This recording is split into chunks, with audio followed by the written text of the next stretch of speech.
அனைவருக்கும் வணக்கம். மூத்த பத்திரிகையாளர் ஐயா மணி அவர்கள் நாம் தமிழர் கட்சியின் தலைமை ஒருங்கிணைப்பாளர் அண்ணன் சீமான் அவர்களுடன் நடத்திய ஒரு உரையாடல் பிஹைண்ட் வுட்ஸ் ஊடகத்தில் அந்த காணொலி வெளியாகி லட்சக்கணக்கான மக்களிடையே போய் சேர்ந்திருக்கிறது. பெரிய ஒரு வரவேற்பை பெற்றிருக்கிறது. நேற்றைய தினம்தான் வெளியாகி இருக்கிறது. அதற்குள்ளால பல லட்சக்கணக்கான மக்கள் அதை பார்த்திருக்கிறார்கள். சமூக வலைதளங்கள் முழுக்க அந்த உரையாடல் தான் ட்ரெண்டிங்கில் இருந்து வருகிறது. ஆனால் சீமான் அவர்களுடைய பேச்சுகள் பொதுவாகவே சமூக வலைதளங்களில் அதிக அளவிலே பெரிய ஒரு தாக்கத்தை ஏற்படுத்துவது வழக்கம். அவருடைய பேச்சுகளை பொறுத்த வரைக்கும் மெயின் ஸ்ட்ரீம் மீடியாவில் அவருடைய பேச்சுகள் வெளியிடப்படாவிட்டாலும் சமூக ஊடகங்களில் பெரிய ஒரு தாக்கத்தை ஏற்படுத்துவது வழக்கம். கூடுதலாக பத்திரிகையாளர் மணி அவர்கள் இந்த உரையாடலில் கலந்து கொண்டிருப்பதால் கூடுதலாக இன்னும் மக்களிடையே அதிக அளவில் போய் சேர்ந்திருக்கிறது என்று நம்ம சொல்லலாம். ஏனென்றால் பத்திரிகையாளர் மணி அவர்களுக்கு நாம் தமிழர் கட்சி மீது நிறைய முரண்பாடுகள் உண்டு. வெளிப்படையாக அவர் பேசக்கூடிய ஒரு நபர் தான். அவர் நாம் தமிழர் மீது நிறைய எதிர்மறையான ஒரு எண்ணத்தில் இருக்கக்கூடிய ஒரு நபர் தான். நிறைய விமர்சன பார்வை உண்டு. அதில் ஒன்றும் தப்பு இல்லை. அவருடைய உரிமை, அவருடைய பார்வை. அதில் நம்ம ஒன்றும் குறை சொல்கிறதுக்கு இல்லை.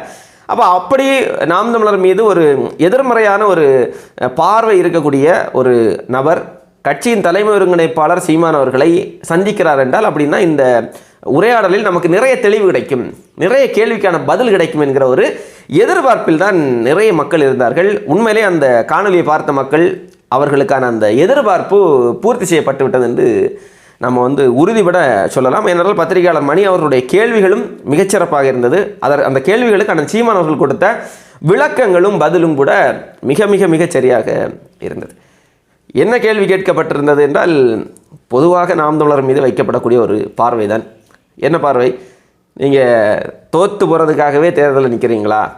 வெற்றி பெறுவதற்காக தேர்தலில் போட்டியிடவில்லையா? வெற்றி பெற வேண்டும் என்கிற எண்ணமே இல்லையா? இப்படி தனித்தே போட்டியிட்டால் எப்படி? தனித்து போட்டியிட்டால் வெல்ல முடியாது. சீமான் அவர்கள் தேர்தல் அரசியலினுடைய நுட்பத்தை புரிந்து கொள்ள மறுக்கிறார் என்கிற ஒரு பார்வை இருக்கிறதே, அதை பற்றி உங்களுடைய கருத்து என்ன என்று சொல்லி அண்ணன் சீமான் அவர்களிடத்தில் பத்திரிகையாளர் மணி அவர்கள் கேட்கிறாங்க.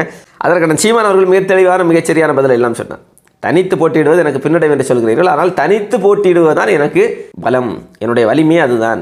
தனித்து போட்டியிடுவது தற்கொலைக்கு சமம் என்கிறீர்கள், நான் கூட்டணி வைத்தால் தான் தற்கொலைக்கு சமம் அது என்று சொன்னார். உண்மையிலே அதுதான் உண்மை.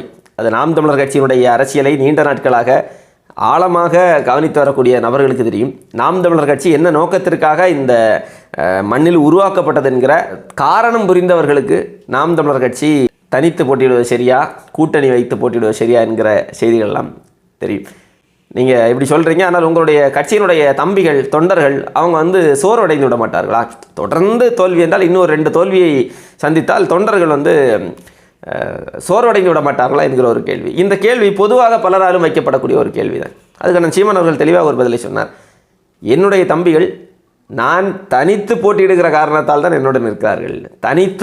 இவன் தனித்து தான் போட்டியிடுவான், எந்த காலத்திலும் ஒரு சமரசத்தை செய்து ஏதோ ஒரு கட்சியோடு கூட்டணிக்கு போய் நம்மை அடமாற வைத்து விட மாட்டான் என்கிற நம்பிக்கை என் தம்பிகளுக்கு இருக்கிறது, அதனால்தான் என்னோடு இருக்கிறார்கள் என்கிற மிகச்சரியான ஒரு யதார்த்தத்தை சீமான் அவர்கள் பேசினார். அது மட்டும் இல்லாமல் கூட்டணிக்கு போகணும்னு சொல்கிறீங்களே, நீங்களே சொல்லுங்கள், நான் யாரோடு கூட்டணி வைப்பது, எந்த கட்சியோடு கூட்டணி வைப்பது? திமுக, அதிமுக 2 கட்சிகள் இருக்கிறது. இந்த 2 கட்சிகளில் நான் எந்த கட்சியோடு கூட்டணி வைப்பது? ஊழலை ஒழிக்கணும், லஞ்சத்தை ஒழிக்கணும், மதுவை ஒழிக்கணும். இதெல்லாம் எந்த கட்சியோடு சேர்ந்தால் ஒழிக்க முடியும்? திமுகவோடு, அதிமுகவோடு. அதை செய்வதே அவர்கள் தானே. அப்போ இதையெல்லாம் ஒழிக்க வேண்டும் என்று வந்தால் நான் அவர்களோடே போய் கூட்டணி வைத்தால் எப்படி ஒழிக்க முடியும்? அப்போ அந்த சமரசத்தை நான் ஒருபோதும் செய்ய மாட்டேன். எங்கள் தலைவன் எங்களுக்கு கற்றுத் தந்திருக்கிறான், சுதந்திர பசி கொண்டவனை வயிற்று பசி ஒன்றும் செய்து விடாது என்று. நாங்கள் சுதந்திர பசி கொண்டு போராடி கொண்டிருக்கிறோம். எங்களுடைய இலக்கு நீண்ட நடியது, எங்களுடைய அரசியல் அடுத்த தலைமுறைக்கானது. நான் இப்போது தனித்து போட்டியிடாமல் இந்த நிலையிலிருந்து பின்வாங்கி கூட்டணிக்கு வைத்து ஏதோ ஒரு கட்சியோட சமரசம் செய்து விட்டேன் என்றால் அடுத்து ஒரு தலைமுறை தனித்து போட்டியிட வேண்டும் என்று யார் வந்தாலும் ஏற்றுக்கொள்ள மாட்டார்கள். என்னப்பா எல்லாம் தனித்து என்று வருவார்கள், கொஞ்ச நாள் தனித்து நிற்பாங்க, அதுக்கப்புறமா போய் சமரசம் செய்து விடுவார்கள் என்று அதாவது அந்த மாற்று அரசியல் என்று அந்த வார்த்தைக்கே ஒரு மரியாதை இல்லாமல் போய்விடும்.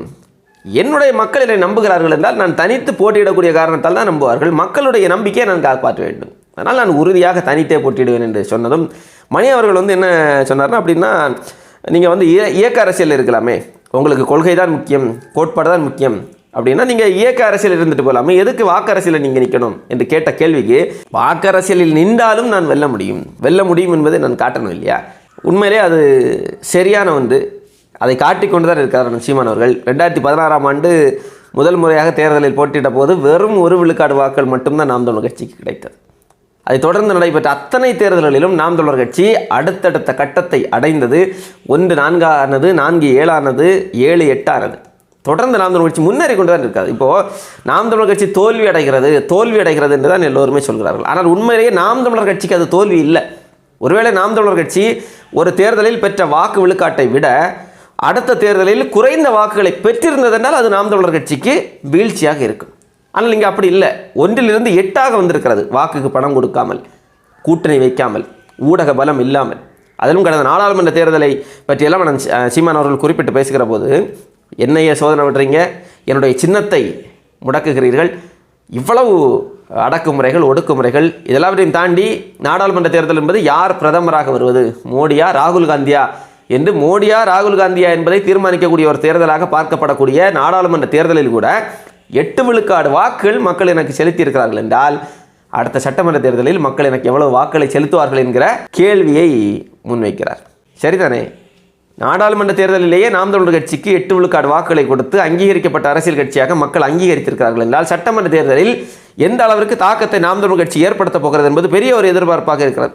என்றால் கடந்த நாடாளுமன்ற தேர்தலிலே தேர்தல் பரப்புரையின் போது கூட நாம் தமிழர் கட்சியினரிடம் அதிக அளவிலே மக்கள் சொல்லிய ஒரு கருத்து என்னென்னா, நீங்கள் இந்த நாடாளுமன்ற தேர்தலை விட்டுருங்க, நாங்கள் சட்டமன்ற தேர்தலில் உங்களுக்கு தான் வாக்கு செலுத்துவோம், இந்த தடவை மோடி வரக்கூடாது, அதனால நாங்கள் காங்கிரஸுக்கு வாக்கு செலுத்துகிறோம், திமுகவுக்கு வாக்கு செலுத்துகிறோம் என்று சொல்லிவிட்டு சட்டமன்ற தேர்தலில் உங்களுக்கு தான் வாக்கு என்று சொல்லி பல இடங்களிலும் பரவலாக மக்கள் பேசிய கருத்துக்கள்லாம் நம்ம பார்த்தோம். சமூக வலைதளங்களிலெல்லாம் மக்களுடைய பேச்சுகள்லாம் கூட அதிக அளவிலே வந்தது. அப்போ இந்த சட்டமன்ற தேர்தல் என்பது நாம் தமிழர் கட்சிக்கு மிகப்பெரிய ஒரு திருப்பு முனையாக இருக்க போகிறது என்பதில் எந்த விதமான மாற்று கருத்தும் இல்லை. இதில் நான் சீமான் அவர்கள் மிக முக்கியம் ஒரு கேள்வி எழுப்புனாங்க. நீங்கள் கூட்டணின்னு சொல்கிறீங்க, கூட்டணியில் இப்போ திமுக கூட்டணியில் எங்கள் அண்ணன் திருமாவளவன் இருக்கிறார், வேல்முருகன் அவர்கள் இருக்கிறார். இந்த கூட்டணியில் அவர்கள் எப்படி இருக்கிறார்கள்? ஒரு குறைந்தபட்சம் அவர்களுடைய உரிமைகளுக்கான ஒரு போராட்டத்தையாவது நடத்த கூடிய ஒரு உரிமை அவர்களுக்கு இருக்கிறதா, அந்த இடம் அங்கே இருக்கிறதா என்று கேட்டதற்கு நெருக்கடி இருக்கத்தான் செய்கிறது என்று ஐயா மணி அவர்கள் சொன்னார். நெருக்கடி இருக்கத்தான் செய்கிறது என்பதை தாண்டி நெருக்கடி மட்டும்தான் இருக்கிறது. உண்மையிலான திருமாவளவன் அவர்களும் சரி, அண்ணன் வேல்முருகன் அவர்களும் சரி, என்ன மனநிலையில் அங்கே இருக்கிறார்கள் என்பது நம்ம எல்லோருக்குமே தெரியும். ஆனால் வேல்முருகன் அவருடைய பேச்சுகள்லாம் சமீபத்தில் நம்ம பார்த்தோம். எந்த அளவிற்கு அந்த கூட்டணியில் எவ்வளவு பெரிய ஒரு நெருக்கடி அவருக்கு கொடுக்கப்படுகிறது என்பதெல்லாம் விடுதலை சிறுத்தைகளுக்கு கட்சி கொடி நாட்டுவதற்கு கூட அனுமதி கொடுக்கப்படவில்லை. அதை தாண்டி நிறைய செய்திகள் இருக்கிறது. அப்போ இதெல்லாம் வேண்டாம்.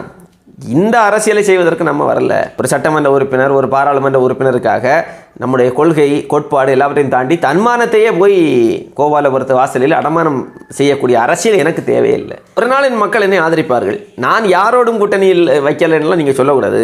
நான் மக்களோடு கூட்டணி வைக்கிறேன். நாம் தமிழர் கட்சி தனித்து போட்டியிடலை, மக்களோடு கூட்டணிட்டு தான் நாங்கள் போட்டியிடுகிறோம் என்கிற கருத்துக்களையும் அந்த சீமான் அவர்கள் பதிவு செய்தார். மணி அவர்கள் ஒரு கருத்தை சொன்னாங்க. என்னென்னா, உங்களை விட உங்கள் தம்பிகள் மீது எனக்கு அளவு கடந்த மரியாதை உண்டு, அப்பழுக்கற்ற தம்பிகள் அவர்கள் என்று அவர் சொல்லிவிட்டு, அவங்க எப்படி சோர்வடையாமல் இருப்பாங்களா, இன்னும் ஒரு 2 தேர்தலில் நம்ம தோல்வியை சந்தித்தால் அவர்கள்லாம் சோர்ந்து போய்விட மாட்டார்களா என்று கேட்டதற்கு, நீங்கள் என்னுடைய ஒரு கூட்டத்துக்கு வாங்க, இந்த தேர்தல் நேரத்தில் நடத்துகிற ஒரு கூட்டத்துக்கு வாங்க, தனித்து போட்டியிடுகிறேன் என்று நான் சொல்கிறப்போ தம்பிகளுடைய ஆரவாரத்தையும் ஆர்ப்பரிப்பையும் மட்டும் நீங்கள் பாருங்கள், அதிலிருந்தே உங்களுக்கு தெரியும் நான் தனித்து போட்டியிடுவதால் தான் அவர்கள் என்னுடன் இருக்கிறார்கள் என்று. இது நிறைய பேருக்கு தெரியலை, நிறைய பேருக்கு புரியலை. வெளியிலிருந்து நாம் தமிழர் கட்சியை பார்க்கக்கூடிய நபர்கள் எப்படி பார்க்குறாங்கன்னா, நாம் தமிழர் கட்சியையும் நாம் தமிழர் கட்சியினரையும் மற்ற கட்சிகளையும் மற்ற கட்சியில் இருக்கக்கூடிய தொண்டர்களையும் பார்க்கக்கூடிய அந்த அளவுகோலில் தான் பார்க்குறாங்க. ஒரு கட்சி, அந்த கட்சி வளர்ந்தால் அதில் 4 காசு சம்பாதிக்கலாம், ஒரு சட்டமன்ற உறுப்பினராக பாராளுமன்ற உறுப்பினராக மாறி சம்பாதிக்கலாம். அப்போ அதற்காகத்தான் கட்சியில் தொண்டர்கள் இருக்கிறார்கள், நிர்வாகிகள் இருக்கிறார்கள் என்கிற ஒரு பார்வை இருக்கிறது இல்லையா மற்ற கட்சிகள் மீது. அதே பார்வை நாம் தமிழர் கட்சி மீது வைக்கப்படுவதால் தான் இங்கே பிரச்சனை. அதனால் நாம் தமிழர் கட்சி அப்படி இல்லை. ஐயா மணி அவர்கள் சொன்னார் இல்லையா, அப்பழுக்கற்ற தம்பிகள். அந்த அப்பழுக்கற்ற தம்பிகள் கூட்டணி வைத்தால் தான் சோர்வடைவார்கள். கூட்டணி வைத்தால் முடிஞ்சு போச்சுங்க. இந்த திமுக அதிமுகவோடு கூட்டணி வைத்தால் நாம் தமிழர் கட்சியினரே சோர்வடைந்து விடுவார்கள். அத்தனை பேருமே நாம் தமிழர் கட்சியினர் சோர்வடைவார்கள் என்பதை தாண்டி நாம் தமிழர் கட்சிக்கு வாக்கு செலுத்தி 8 விழுக்காடு மக்களும் என்ன ஆவார்கள். இந்த 8 விழுக்காடு மக்கள் திமுக அதிமுகவுக்கு மாற்று வேண்டும் என்று சொல்லி எப்படியாவது ஒரு மாற்று வந்துவிட வேண்டும், அந்த மாற்று நாம் தமிழர் தான் என்று நம்பிய ஒரே காரணத்திற்காகத்தான் நாம் தமிழர் கட்சிக்கு வாக்கு செலுத்தினார்கள். இப்போ நம்ம போய் ஒரு 10 எம்எல்ஏ வேணும், இல்லை ஒரு 5 எம்எல்ஏ வேணும், ஒரு 5 எம்பி வேணும் என்கிற காரணத்திற்காக போய் சமரசம் செய்து விட்டோம் என்றால் எங்களை நம்பிய மக்களுடைய நம்பிக்கை என்ன ஆவது என்கிற ஒரு கேள்வி அந்த இடத்தில் அண்ணன் சீமான் அவர்களால் எழுப்பப்படுகிறது. ஐயா மணி அவர்கள் உண்மையிலேயே அண்ணன் சீமான் அவர்களுடைய பதிலால் அவர் அசந்து போயிருப்பார்.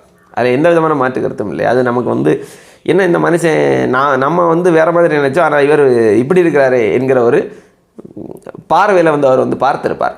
அவர் நிறைய விமர்சனங்களை வைத்தார். பொதுவாக ஊடகங்கள் எல்லாம் கடந்த சில மாதங்களாக எல்லாம் நிறைய விமர்சனங்களை அண்ணன் சீமான் அவர்கள் மீது வைத்தார். அதை எல்லாவற்றையும் அவர் வெளிப்படையாக கேட்டார். அண்ணன் சீமான் அவர்களும் அதற்கான பதிலையும் தெளிவாக அந்த இடத்தில் தெளிவுபடுத்தி விட்டார். அந்த உரையாடலில் ஒரு இடத்துல அண்ணன் சீமான் அவர்கள் ஒரு கருத்தை பேசுவார்.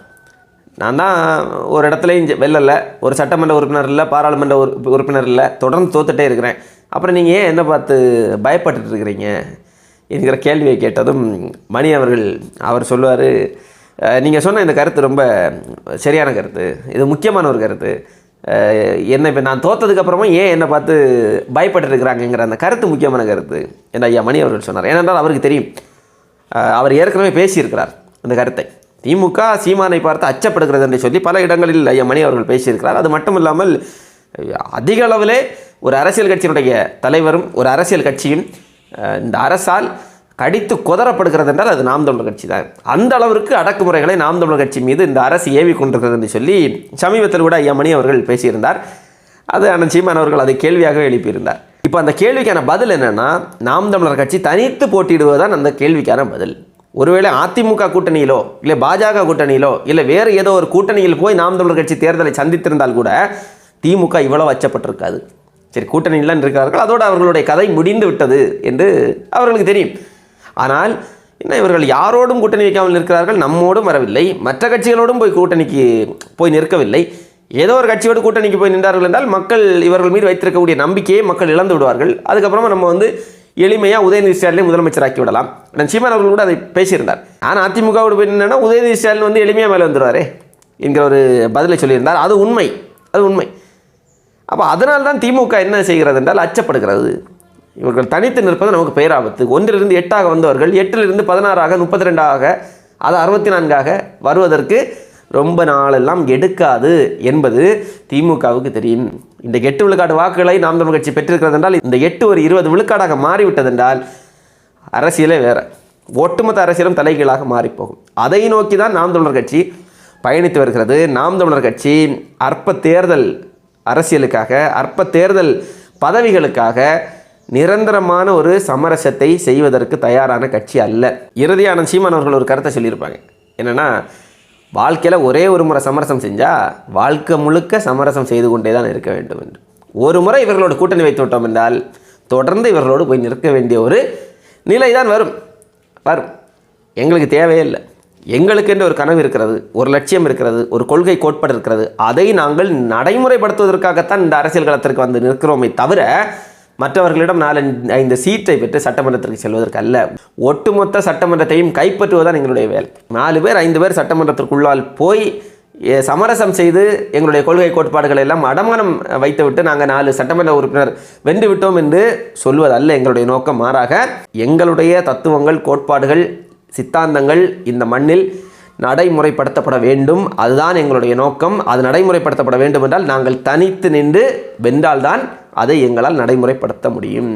அதனால்தான் நாங்கள் தனித்து போட்டியிடுகிறோம் என்று சொல்லி ஆணித்தரமாக மறுபடியும் இந்த தேர்தலிலும் நாங்கள் தனித்து தான் போட்டியிட போகிறோம் என்கிற செய்தியை உறுதிப்படுத்தி இருக்கிறார் அண்ணன் சீமான் அவர்கள். பத்திரிகையாளர் மணி அவர்கள் உண்மையிலேயே நல்ல கேள்வியை கேட்டார். அண்ணன் சீமான் அவர்களும் மிக தெளிவான மிகச்சரியான பதிலை கொடுத்தார். அந்த காணொலியை பார்க்காதவர்கள் எல்லோரும் நீங்கள் பிஹைண்ட் ரூட்ஸில் போய் அந்த காணொலியை நீங்கள் பார்த்து கொள்ளுங்கள்.